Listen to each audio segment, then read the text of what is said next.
Ladies and gentlemen, we have been absolutely bamboozled. And I am in part at fault here because right before our eyes, everything we thought we knew has just been flipped completely on its head in maybe the most tragic way possible. And right before the height of it all, Yiheng Wang broke the Rubik's Cube world record average for his 7th time in a row.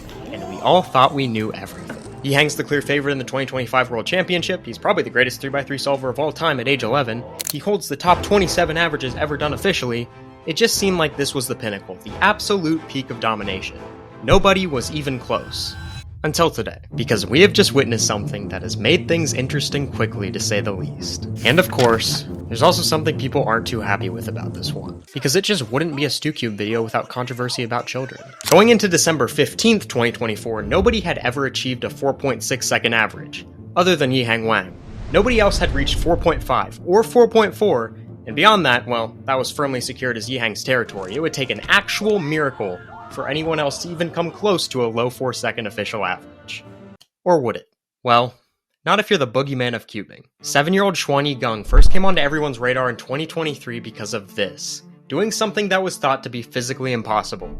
He knows over 800 algorithms and can decipher between all of them in just a quarter of a second. We'd seen people try to do it before, but they'd never gotten even close to this level. We have seen the speedcubing meta completely converge on the fact that this is the only future, that Yiheng is actually the last of a dying breed, and that you will need to know what Xuanyi knows in order to survive at the highest level. And while we've seen some pretty convincing evidence that this is the case, I mean, he's made a fortune doing it already. None of it has even come remotely close to this round 2 average in Hangzhou, China. First of his 5 solves in this round, 3.89. Xuanyi went 6 months without getting a single 3-second solve, so starting his average with one is unheard of. This first solve is just 39 moves. The average world-class solve is like 55, which feels like cheating. He must have just gotten lucky. Until we get to solve 2, where already history is being made. 3.90. Nobody not named Yiheng Wang has ever gotten 2 3-second solves in an average. Until now. It took a year and a half for someone else to do it. And that someone ended up being a 7-year-old child who just did that solve in 38 moves, at the same time making this also the first average that has ever started out with 2 sub-4s. We all saw him progressing, and he's shown no sign of slowing down since he first started competing last year.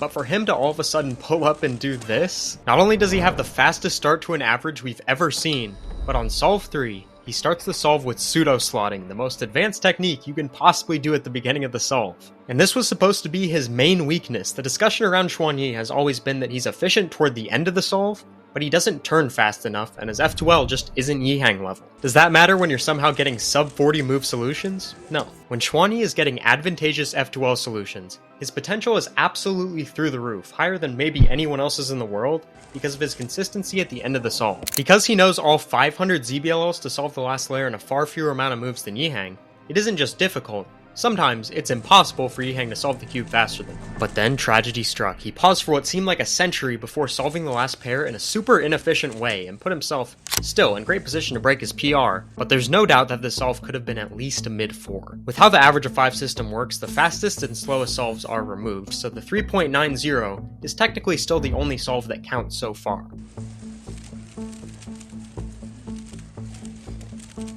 With this 4.02, both of these solves are now counting towards the average, meaning he's not only already become the first person to even come close to Yiheng, but his best possible average is the single fastest best possible average we have ever seen, a BPA of 3.94. Yiheng has been on the chase for the first sub-4 average for a very long time now, and it has been a lonely chase. So lonely that the next fastest best possible average we've ever seen from anyone else was Timon back in May, with a 4.34. Anyone besides Yiheng getting the first ever sub-4 average wasn't just unthinkable, it was dumb to even suggest that it could possibly happen. Yet here we are, on his final solve, Xuanyi has a chance to do just that. He needs a 4.2 to take the world record from Yiheng, and a 4.05 to break sub-4. And this solve was absolutely tragic, and he knows it.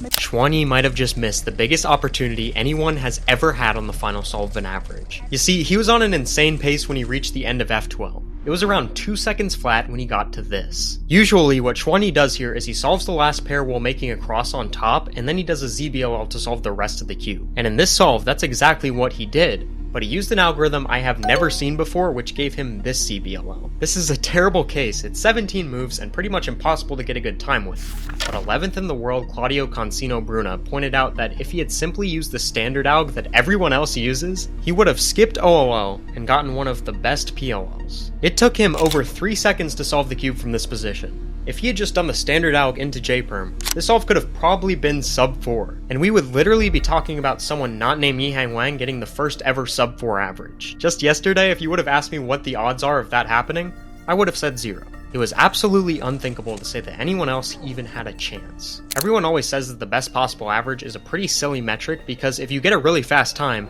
it completely skews that number. But in Xuanyi's case, as you saw, if just one tiny thing, 4 moves went differently, he could have actually pulled it off. But by far the wildest part about this average as a whole is that his average turns per second was 9.8. Most top cubers these days are hitting around 11 to 12 TPS quite frequently, so it's pretty much physically impossible to get an average this fast while turning this slow. Unless you're only doing 43 moves every solve. Yes, his average move count was 43. This level of efficiency combined with luck just does not exist. Again, world-class cubers are typically doing around 55 moves every time to solve the cube, and if you are one of just 3 people in the world, you're doing closer to 50. But 43? That's just what happens when Xuanyi actually gets a chance like this with some favorable F12 solutions and, pretty good last layers. And of course, he did also end up beating Yihang in this round. So Xuanyi might still be around 0.4 seconds slower than Yihang. This average also kind of changed the narrative that Yihang's as dominant as we once thought, because though he had the top 27 averages ever done in competition up to this point, he now only has the top 6. Xuanyi's average is also the fastest ever with a counting 5-second solve, and you can just tell that he knows how tragic this moment was. But there was also something else people have been questioning about this average, because if you slow down the video, you can kind of clearly see that he's still touching the cube while stopping the timer. And this has been brought into question by many different people already. I mean, the rules do explicitly state that we're actually not allowed to go frame by frame to accuse illegal timer stops, so hopefully not sliding chapter 2, but who knows. Maybe the 2025 World Championship isn't as much of a guarantee for Yihang as we thought. The narrative is going to change quickly here, and you're going to be seeing a lot more Xuanyi hype, as if it wasn't already out of hand. Speaking of hands, I want you to lift this right hand, just like this. I'll wait. Okay, you are now obligated to go ahead and press the subscribe button. It's right below the video. Thank you. Because 2025 is going to be the best year in cubing history, and I'm going to be right here in this chair through it all. Also, speaking of hands, this video is real, and I hope it keeps you up at night for the foreseeable future because it is truly horrifying. They were both 6 years old like a year ago, and they're still faster than you, so yeah, that's somehow possible. Anyway, besides that, that's about it. See ya.